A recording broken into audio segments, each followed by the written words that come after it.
Hola a todos, bienvenidos a este espacio de aceite y vino para el alma herida. Soy Ricardo Martínez, les hablo de la ciudad de Bucaramanga y bueno, les invito para que se queden en este corto espacio. Estamos hablando acerca de nuestra vida espiritual, que es una vida que debe ser compartida, no debe ser una vida ensimismada, es una vida que está llamada a vivir a la manera de Jesús. Hablemos un poco hoy acerca de esa espiritualidad sin fraternidad. ¿Es posible tener una espiritualidad o una vida en el espíritu sin compartirse? Difícilmente, sobre todo si estamos buscando perseguir a Jesús en sus pisadas. La vida de Jesús nos inspira, nos motiva a reconstruir nuestros estilos de vida, inclusive a cambiar nuestro lenguaje, a encontrarle sentido a nuestras acciones cada día. La vida de Jesús nos inspira para crear dinámicas y espacios de reconciliación que devuelvan la esperanza, que nos hagan también asumir opciones de vida y que busquen el bien del otro. Seguir el estilo de vida de Jesús supone vivir una determinada espiritualidad que exige vivir con el mismo espíritu fraterno con el que vivió Jesús, entregarnos confiadamente al Dios y Padre bondadoso, generoso, y asumir esa causa de compartir a Dios en medio de la vida con otros. Para el creyente se trata de una espiritualidad en el sentido de que entiende que Jesús el Cristo es el ejemplo para entender el modo de relacionarnos con Dios. Vivir con el espíritu con el que vivió Jesús es tener una determinada espiritualidad. Sé que estoy redundando, pero quiero dejar este punto muy claro antes de continuar con algunos ejemplos. ¿Cómo pudo vivir Jesús sin excluir o violentar a nadie en un mundo donde reinaba la fuerza, el maltrato, la discriminación, en donde los niños eran considerados objetos? Las mujeres estaban en un plano en donde no eran escuchadas, no eran atendidas en sus opiniones, ni siquiera en su propia espiritualidad, en donde había la marginación de aquellos que estaban enfermos o aquellos que eran considerados menos en medio de una sociedad que tenía unas líneas muy claras en cuanto a los estatus. Jesús, Jesús hizo un cambio y ese cambio nació de su amor fraterno. Escoge personas de diferentes estratos espirituales y sociales para vivir una aventura, si podemos llamarlo así, en esos 3 años en donde Jesús derrocha su amor, su comprensión, su aceptación. Es una dinámica que lo distinguió como un maestro diferente a todos los de la época. Y pareciera que es algo débil, le pensaban que era un hombre débil, pero estaba sembrando una semilla de mostaza que luego sería un gran árbol.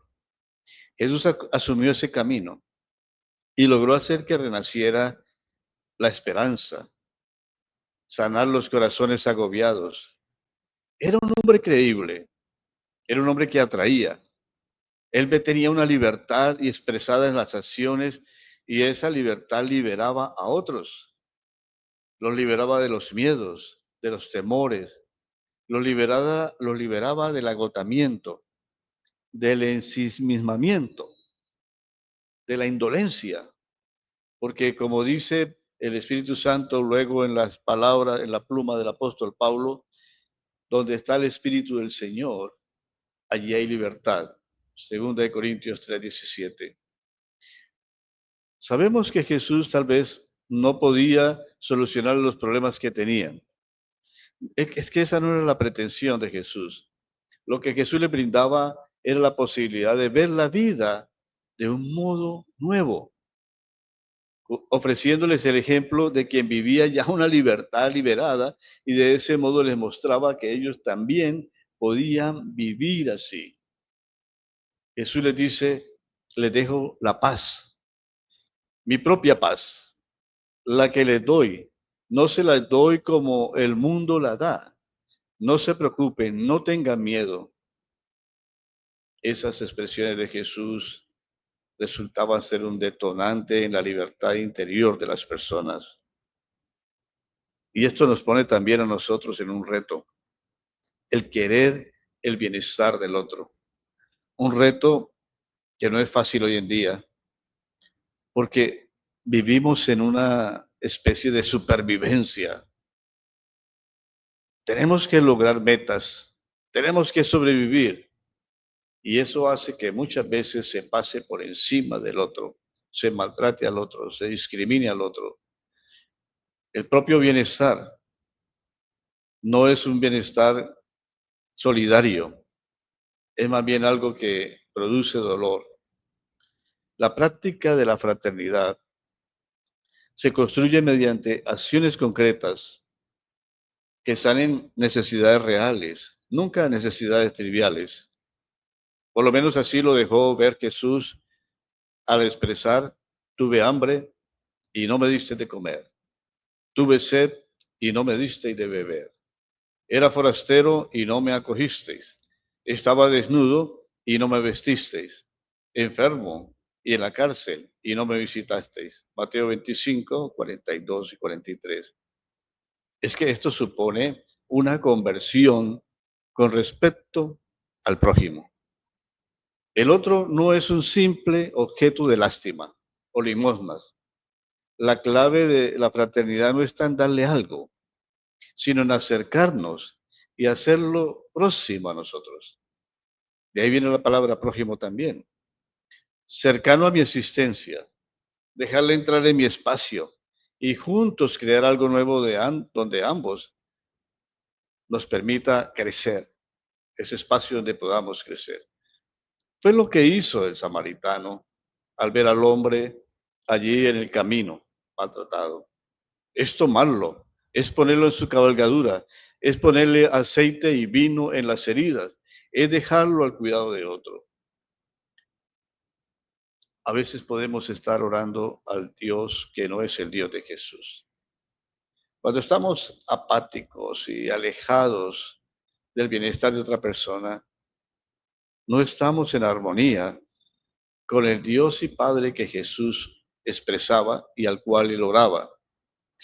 Vivir espiritualmente pasa por asumir las dos relaciones fundamentales. Amarás al Señor tu Dios con todo tu corazón, con toda tu alma y con toda tu fuerza. Deuteronomio 6:5.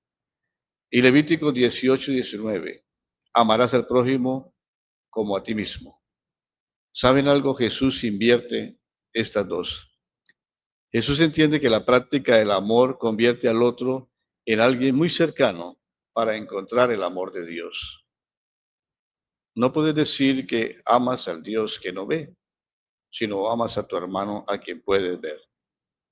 No puedes decir, Padre, perdona mis ofensas, si no has perdonado las ofensas de otros. Podemos imaginarnos aquella escena en que le preguntan con ánimo de poner a Jesús a prueba, Maestro, ¿cuál es el mayor mandamiento de la ley? Jesús dice con su sabiduría, amarás al Señor tu Dios con todo tu corazón, con toda tu alma y con toda tu mente. Este es el mayor y el primer mandamiento.